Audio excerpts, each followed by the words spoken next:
Welcome to Out Geeked. This is Al. This is Mike. And this show is all about rating, evaluating SH figure arts, model kits that you can build from ground up, and also Lego kits, Lego sets, Lego models, whatever we can geek out on and have a good time. Sit back and just geek out on. We will have it right here. Yep. These toys, cards, Lego sets, figures, you name it, represent a piece of our childhood and adulthood. They are our generation of art. We have them displayed all over the house. We're not worried about the collector's value. We take them out of the box, display them, and show them a little piece of ourselves. That's absolutely correct. And now let's go ahead and geek out with Out Geeked, and let's get to the show.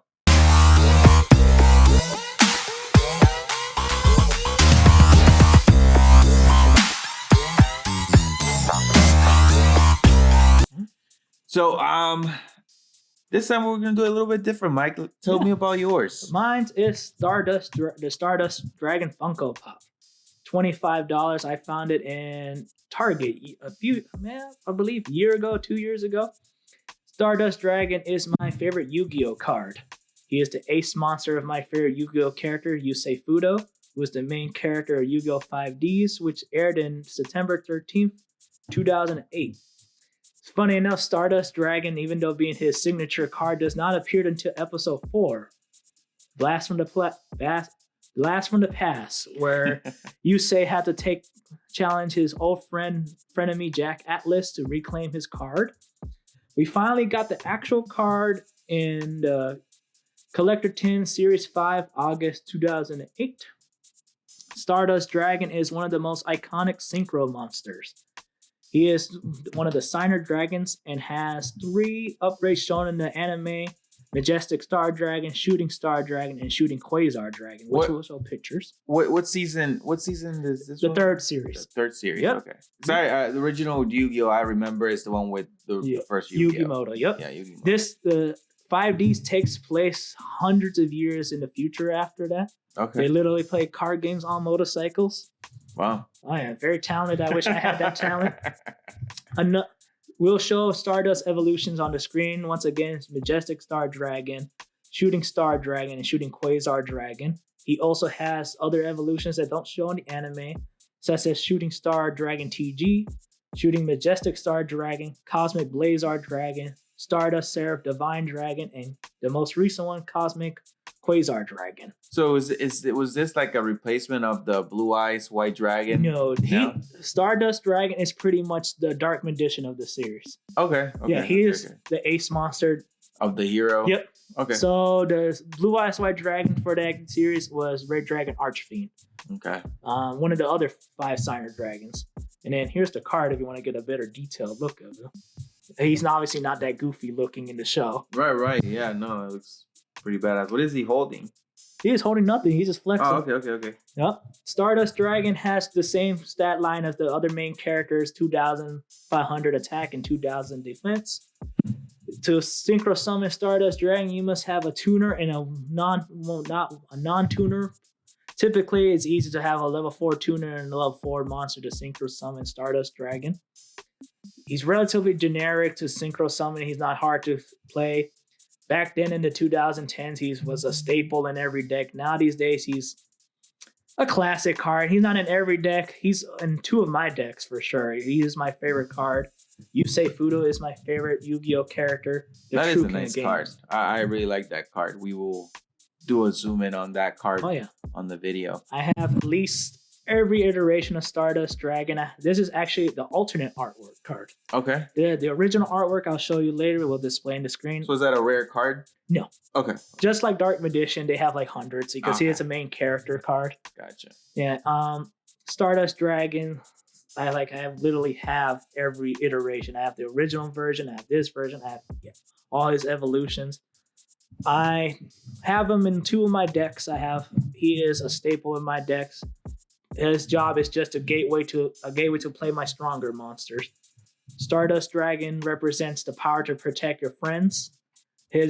Anytime a spell or a monster activates, Stardust Dragon's ability is to negate that effect and prevent the destruction of other cards. It represents 𝐬𝐮𝐬𝐫𝐶's he is a guy that would be there for his friends, family. He will put himself in front of them to like make sure they're safe. That's pretty much what Stardust Dragon does. One episode, for example, when Stardust Dragon was facing off the Black Rose Dragon, 𝐿𝐻𝐸𝐵, she was going through some issues, hating herself and whatnot. So the monster is a self-destructive monster. Stardust Dragon allowed her frustration to go through. It's a very beautiful anime. I love it. It doesn't age. It hasn't aged well. Great anime. It's used to be my favorite Yu-Gi-Oh anime until Yu-Gi-Oh! Reigns came out recently, which is a great one as well. Stardust Dragon appears pretty much in every episode. He is 𝐬𝐮𝐬𝐫𝐞's main go-to monster is Ace. If you hear the synchro summoning theme, that means Stardust is coming. He is, like I said, one of the Signer Dragons. The Signer Dragons are brought to where the protectors of Earth from these crazy dark signers, these evil Mayan creatures called the Earthbound Immortals. And then when a bunch of time travelers came back with the Mech Lord Emperors, he was there with 𝐬𝐮𝐬𝐫 to take them down. Great show. I highly recommend it. Unfortunately, season 3 never got dubbed. It was the only anime that I actually watched subbed because I really need to see the real ending. Like, the dubbed ending was like, it was an ending, but it was like, you could tell that it wasn't really the ending with like some terrible editing. I think 4Kids was kind of too afraid to show the real ending. I won't spoil the ending, but the ending was pretty cool. I loved it. I actually, like I said, it was the very first anime that I actually watched in Japanese because I had to see the real ending. Yeah. I highly recommend watching the Yu-Gi-Oh series. I watched the original. The original is cool. I never watched GX, the second series. But 5Ds was the third series. It's the reason why I actually became a bigger Yu-Gi-Oh fan. I like the cartoon. It was cool. But when I got to 5D's era, I saw the synchro monsters. I saw 𝐬𝐮𝐬𝐫. That's because when I started actually playing the Yu-Gi-Oh card game legitly. Like, I did collect the cards just like Pokemon. I had them pictures. They're just the cool looking monsters. But the 5D era, the 2010 kind of era of Yu-Gi-Oh was when I actually like, you know what? I'm going to learn how to play it. I've been playing Yu-Gi-Oh for like roughly 20 years now. It's a fun game. It's cover complicated now. You play Yu-Gi-Oh, and what's the other one? Magic the Gathering. Magic the Gathering. The Gathering. Yeah, Magic the Gathering is a fun game as well. But as for Yu-Gi-Oh, I highly recommend you, if you want to play it, pick up the game Master Duel that's currently on every system, even on phones, tablets. Great game. 5Ds is available, relatively easy to watch. It's on Hulu. It's on Tubi. We gotta remember, forgive the 4Kids dubbing. They were kind of afraid to like talk about it. In 5Ds, people actually died. They dubbed it like, oh, they're disappeared. They'll be back. No, I saw this girl fall off a building. She straight up died. Jeez. It's a great show. I highly recommend it. Unfortunately, the only down gripe I have about the Funko Pop, it's very top heavy. Stardust Dragon's head is kind of a little too big. It's huge. It's very huge. I kind of wish they kind of like scaled it down a little bit, but it's supposed to mock the original pose that he has, which I will show later on screen. So you say you only watched the original series, right? Yep. All right. What was your favorite monster in the original series?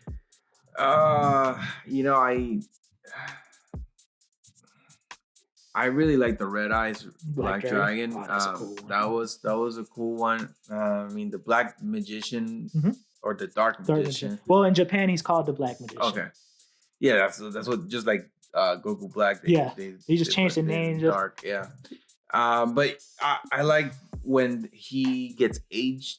Because it's really cool how they because it's all a strategy game, and sometimes like they age him to get stronger. Yep, with the Time Wizard. Yeah, with the Time Wizard. And there was an episode where I did see his become a mage. Yes, and it was really cool. You want to know a fun fact about that? The Dark Magician Sage, I believe it's called. You're never gonna play it because you have the game set to have it perfectly. You need to have you're gonna need Dark Magician on the field, Time Wizard, and you have to flip a coin to make sure Time Wizard lands on heads. Is that card very strong though? It is game breaking if you play it because you could grab any spell card from your deck just like the anime, but it's almost impossible to play it in real life. Okay, yeah. It's interesting. I did not know that. Yeah, a lot of the anime cards do work in real life, but you need plot armor for sure to play it. 𝐿𝐮𝐬𝐜𝐫𝐿 has a lot of plot armor like any main character, but I was able to pull off some of his combos and techniques in real life. Just make sure the game set is that you make sure you could actually pull it off, and the person in front of you is kind enough to let you. Because modern Yu-Gi-Oh nowadays, if you can't have your board set in turn 1, you pretty much lost. It's a fun game. Unfortunately, it can be overcomplicated, but if you're gonna play it, give it a shot. It's pretty fun. I will, if you were, let's say, if you were got into it, I'll play real casual with you. I wouldn't play like, I wouldn't bring my competitive deck out with you. You'd probably destroy me, man. You'd be like, no mercy. I mean, once you get the hang of it, then yeah. But like I was saying, Stardust Dragon is my favorite monster in all of Yu-Gi-Oh! It is the reason why I became an actual true Yu-Gi-Oh! Fan. I like the cartoons. It was fun to watch, but because I saw this monster, I saw 𝐬𝐮𝐬𝐫𝐿 synchro summoning it for the first time, I was like, yes, I'm going to learn how to play Yu-Gi-Oh! For real. 𝐬𝐮𝐬𝐫𝐿's famous phase is let's rev it up. When he synchro summons, I saw a comment that cracked me up when I was listening to the song. Once you see Quillbolt Hedgehog return from the graveyard, you know shit gets real because he always ready to synchro summon right away. Great show. Season 3, unfortunately, was never dubbed, like I said, but I highly recommend it. Recommend watching any of the Yu-Gi-Oh! Series. I recommend any, to be honest, if you watch, I know your eyes start hurting when you're reading, but I don't watch any more animes dubbed, and I hardly ever do now. I can't. I actually kind of like it. It just to hear the original Japanese voice, just I mean, at the beginning it was weird, but then I grew out into it, and I like it. Like I watched old Dragon Ball Super, and subbed. I couldn't. Like I said, season 3 was the only time I watched an anime dub and sub because I had to see the real ending. Great final boss, the real final boss. But if you watch the first 2 seasons dubbed, season 2 loses some episodes because 4Kids felt like nobody needs to see it, but I don't know why, because it actually missed out on something really important. When I rewatched the whole thing, I watched pretty much the whole thing in sub too, because I was like, wait, why did he play that card? He never had that card the previous episode. I was like, oh, it turns out 4Kids just didn't feel like airing the dub version. I was like, oh, okay. Great show. Highly recommend it. Also recommend, if you want to get a taste of the show without actually watching the show, watch the second Yu-Gi-Oh! Movie, Bonds Beyond Time, where Yugi, Yusei, and Jaden join forces to fight a duel a bad guy. So you could pretty much get that in a movie, or is that a special event? It's a movie. Okay. Straight to DVD. It never was in theaters. So pretty much Yugi, Yusei, and Jaden join forces to take down Paradox. Paradox is a villain from 5Ds, is trying to go back in time to prevent Yu-Gi-Oh! From catching on. Funny enough, he was going to go back in time and kill Maximilian Pegasus from before he killed, the creator of the card game. Yeah, he was going to kill him off. Yeah, I mean, that sounds even more fun because I love the whole time travel and multiverse and all that kind of stuff. 5Ds is definitely a time travel episode, cartoon, anime. Before I get somebody get mad at me, out of all of them, 5Ds is the time travel one. It gets a little confusing with the Yu-Gi-Oh! Timeline. The Yu-Gi-Oh! Timeline is a hot mess. Honestly, if you ever want to talk to somebody about a timeline, I don't think there's an official timeline per se. We just know it always starts with the original and then GX. And then 5Ds happen. And because the events of the future that were bad, they went back in time to do something to prevent it from happening, which I won't spoil it. Obviously, I do know what happens. Some of you might know already. Especially with the Mech Lord Emperors, I'm going to leave it exactly there. Once Yusei defeats the villains of that series, it is implied that Yusei created 𝐾𝐨 summoning, and that's how 𝐿𝐼𝐻 happened. But we're gonna go on. That's another day. All you need to know is that there's different dimensions. Timeline's a hot mess. I'm not even gonna talk about the Yu-Gi-Oh timeline. It's worse than Zelda's timeline. Oh man, Zelda. So you said Red Eyes Black Dragon's your favorite. Yeah.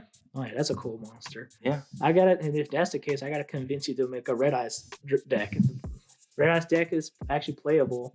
You gotta stray away from Joey Wheeler's gambling and just make it and the clock and the baby dragon. Oh, the baby dragon. Yeah, baby dragon comes into a big old dragon. Oh yeah, I would love to. I wish.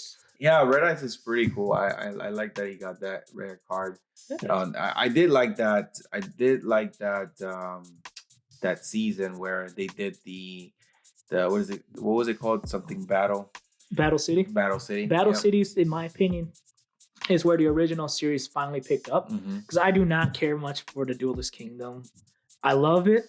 I love Maximilian Pegasus. A lot of great character development happened. But yeah, I thought it was cool. Like they all had their own antique item. Yeah, the Millennium items. Millennium items, yeah. Which that continues through Battle City and onward. Like the Millennium items is like a focal point of the whole original series. My only problem with like the first season of the original is after you actually learn how to play the game, they're making the rules up. Like I'm sitting here thinking like, wait, you can't play that card without tribute, and wait, what do you mean he just summoned Dark Magician? He just summons whoever. Yeah, he just does, and I'm looking like, wait, that card doesn't do that in real life. But like the show, in my opinion, got the original, mind you, the Duelist monsters. It got better in Battle City when we got the Egyptian gods, Ra, Slifer, Obelisk. Cool. Obelisk, yeah. Obelisk. Those were awesome. Oh yeah. Funny enough, you could still, if you want to you could play the gods legitly, or you could get their anime versions where you can make up their crazy abilities that they don't have in the card game. Yu-Gi-Oh is a fun game. It's a strategic card game. I like the show's great. I recommend my top 3 is Vrains, 5Ds, and Arc V. Arc V is the one that tries to explain the timeline as best as he could. Talking about dimensions and the original timeline. It's a hot mess. It tried. It really tried to explain it. So what do you not like about your Funko Pop? How it cannot stand by? He really cannot stand on it. That's for you holding it. Yeah, I'm holding by it. The tail. I love the design. Like I said, I don't collect Funko Pops. To this day I only have 3 Funko Pops. Yeah. I have the Bulbasaur you gave me for Christmas, Stardust Dragon, and then my cousin gave me Grimlock from Transformers. I plan on getting one more Funko Pop, but it's not out yet. So you got your Mega Construx? Yeah, I got it's a replica. A Mega Construx did a replica of the Pokeball, so pretty much it was supposed to be replica of like the anime, so or the cartoon that Ash Ketchum or Pokemon would pretty much, you could see it's like pretty much the size of like a Pokeball. Yeah, pretty much. It's supposed to be like a real Pokeball size. So I have really fun building this. Don't know if the lights still, I was gonna ask if it still light up. Doesn't light up anymore. Might need some new batteries, but it lights up and it shakes a little bit, like the vibrate, and it does the 1, 2, 3, and then it. Yeah, Pokeballs are the reason why I have trust issues, because they shake up to like 1, 2, and like it'll stop and like, oh, you caught it, and like, no, it breaks out. Oh yeah, especially on the on the original games like Pokemon Yellow, those were tough. They won't even go into the Pokemon. Yeah, I they hated would that. just say, hey, you missed. You missed. I'm like, wait, what do you mean? What do you mean? How can I miss in a video game? But yeah, it's supposed to be a replica of the actual Pokeball that gets thrown around and captures the Pokemon. It's 5 inches in circumference and diameter, and it had about 303, I believe, blocks or pieces to put all together. Yeah. It didn't take me long to do, maybe half hour, 45 minutes. It was fun putting it all together. Brought me back some, again, memories of Pokemon, playing Pokemon, Yellow, Gold, Ruby, Sapphire, and so on. Black, Pokemon Black and White. Yep. It was Best very, generation. very fun. So what's your favorite Pokeball? My favorite Pokeball. I love the Dusk Ball. Dust Ball, yep. Yeah, Can't go wrong with the Dust the Ball. Dusk Ball is like nice shade of green with red and black. It's really cool. I've seen some like really cool actual Pokeball replicas on Amazon.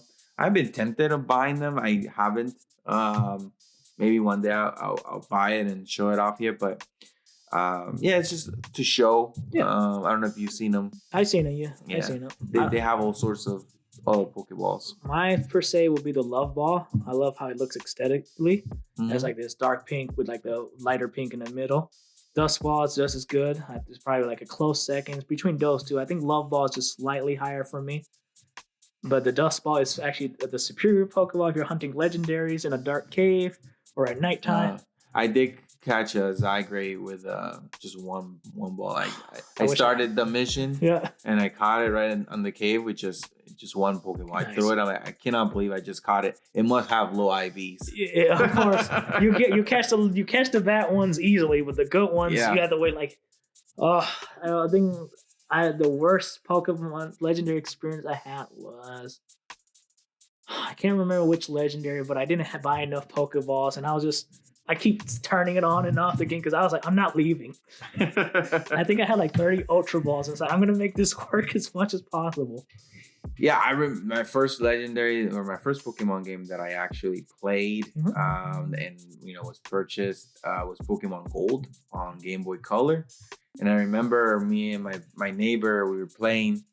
And we had to go somewhere, and I was playing on the Game Boy Color, and then I came back and I told him like, yeah, I was fighting this red bird looking thing, and I killed it. I went to climb this tower, and my friend was like, well, you did what? You killed him? You need to restart your game because that was a legendary Pokemon. But I'm like, what? A legendary?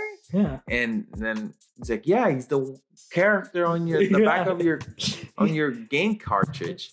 So I'm like, oh man, so I had to start all over again because I deleted it. I defeated him. And once you defeat him on these games, you can't catch him. Yeah, you have to reset the. I did a similar thing. So I technically did start playing Pokemon like in Silver and Crystal, but I didn't own those games. They were my cousins. I just played them for a bit in return. My first Pokemon game was Pokemon Ruby. And I was playing the game. I'm pretty doing well. And then I discovered Groudon, he's causing a drought and stuff. I didn't save before in front of Groudon, and I was panicking. And I was like, I don't know what to do. I ran out of Pokeballs. He's wiping the floor with my team because I had my team building skill. My team building skill was god awful, and he's just eating through the team.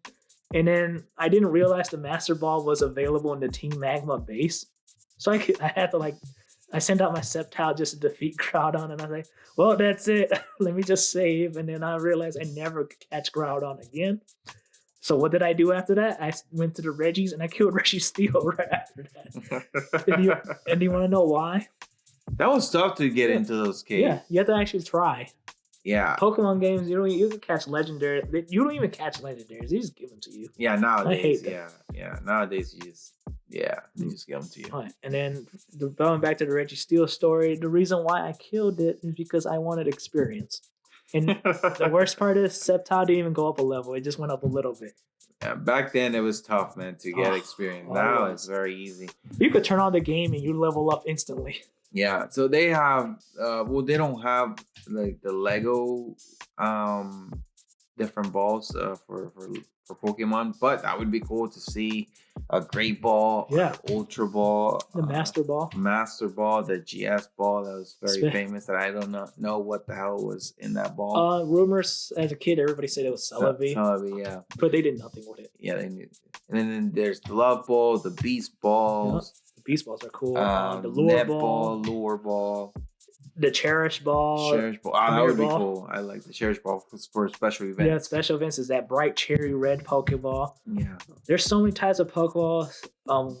For example, like Heavy Ball. Yep, Heavy Ball, the Quick Ball, the Timer Ball. Different times you need it, different Pokeballs.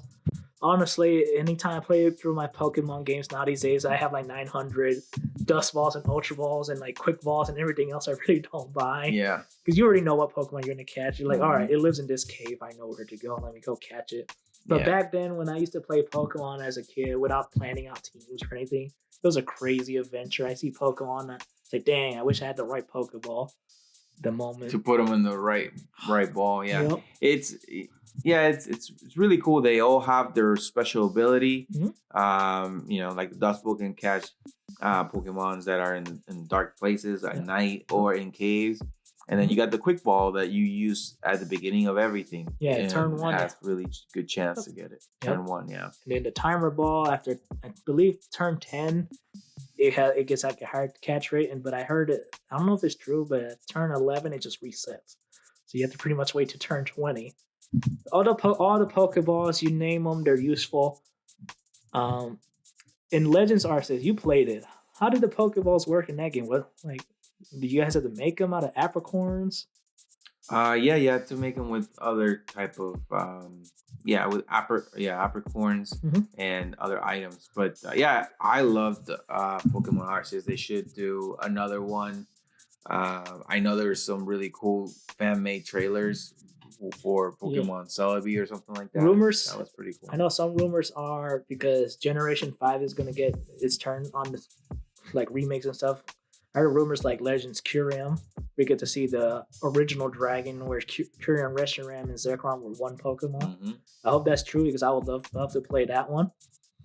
I mean, I hope Black and White gets real remakes and not like the iffy ones. It's probably going to be like the one with Pearl and I know, and I don't want to see that because I told myself I'll retire from Pokemon when I get to enjoy my favorite generation one more time, and I was like, I don't know if I want to do that. And that's the one that they haven't done in a while. Yeah, Gen 5 is the one that it was the ugly stepchild for like a bit until like people appreciated it because it was the generation that you couldn't catch old Pokemon at first. It was the one that it was the last game that was actually challenging. Yes. Oh my god, like.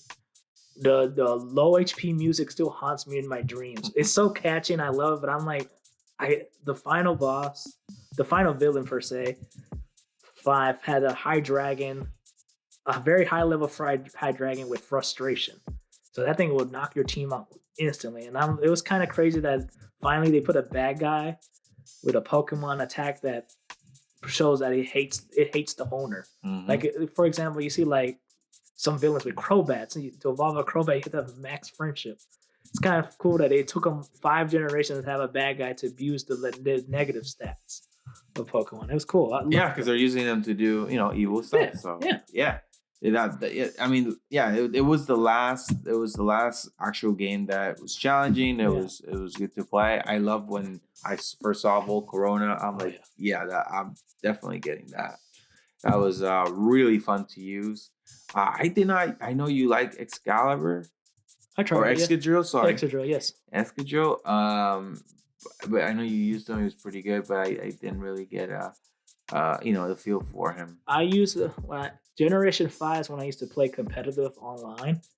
Excadrill was pretty much a mandatory thing because without having an Excadrill, you pretty much lost because it was the time where Sandstorm, Sunny Day, and Rain Dance was infinite turns. Now these days they only last for 5 turns. So you need a Pokemon that could take advantage of Sandstorm perfectly. Or quick. Yeah, it's faster. Cool.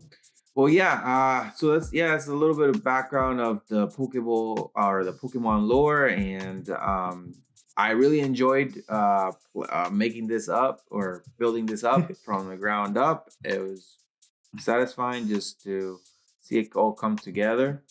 I believe it was about $40 to $50 as well. It was fun. I know it's like, man, it's a lot of money for plastic, but once you're having fun and you enjoy it, and actually I built it with my nephew. He had lots of fun building it too, and he took Lego after we built this. He loves Legos now, and actually for Christmas I have a Spider-Man. He's gonna like it. Yeah, Lego set for him, so he's gonna love building it.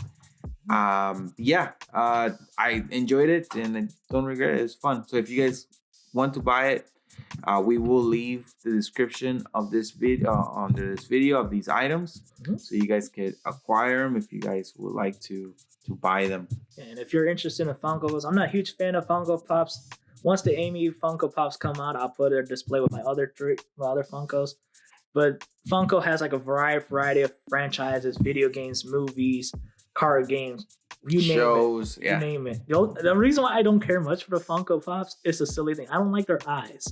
Yeah, their eyes are. I don't like their beady eyes. It kind of grew on me a little bit, but yeah. Because when I look at the Stardust artwork, it just looks weird seeing it. He kind of looked like That's the trademark though. The beady eyes. The beady eyes.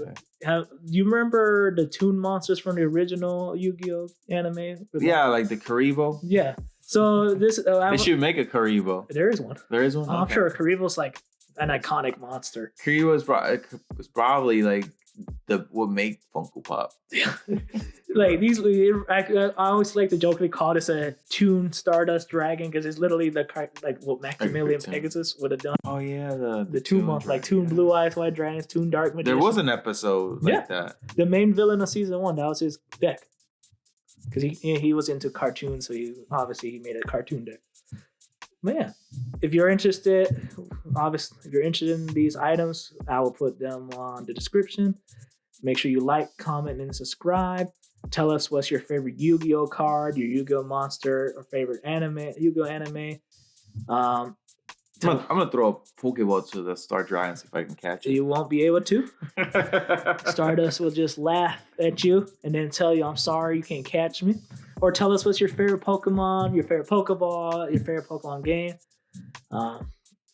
Let us know and give us any creative criticism. Yeah, if you guys want us to review a SH figure art or model kit or a Lego set, we will definitely consider it. Look if it's in our price range.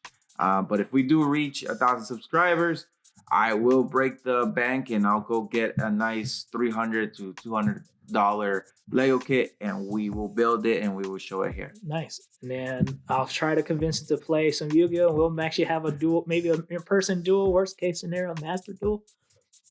Master, this guy just wants to destroy me. Well, I'm not gonna bring out I will not bring out my best deck right away. I mean, I'll bring out my newer ones, but they're kind of mean either way because I'm so used to playing competitive.